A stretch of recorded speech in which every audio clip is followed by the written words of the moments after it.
Old Bobby Bob by June Noah.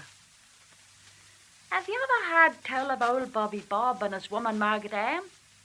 She used to call him an awkward big slob when the butter'd slip out of his hand. And bless me soul the fuss she'd make when he'd slay it with his thumb on the soda cake.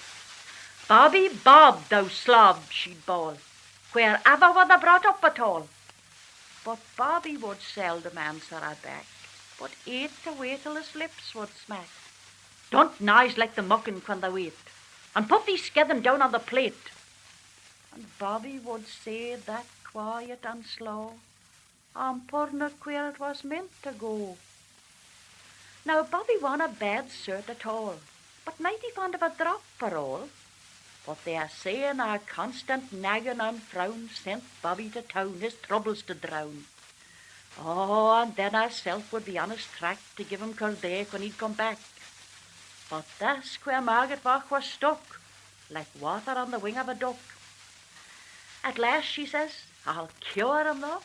I'll give me bowl Bobby Bob what for. So the next time Bobby went to town, herself with a friggin' prowled around and worked herself all into a fidge. Then off she goes to the Dollock Bridge and waited there for Bobby to come, saying, I'll cure the old rascal of his rum. But Margaret hadn't to wait that long. And yonder was Bobby coming strong, with a narrow bridge making his way, just like a ship in a heavy sea. I'll fricken him out of his skin, she said, then flung a sheet right over her head and rushed to meet him with a scream before he was halfway over the stream. I've come to claim thee, Bobby Cowle. Come thou with me, for I'm the jowl. Oh, deed doth, says Bobby, and blinks and leers. Oh, give us the hand, Bob.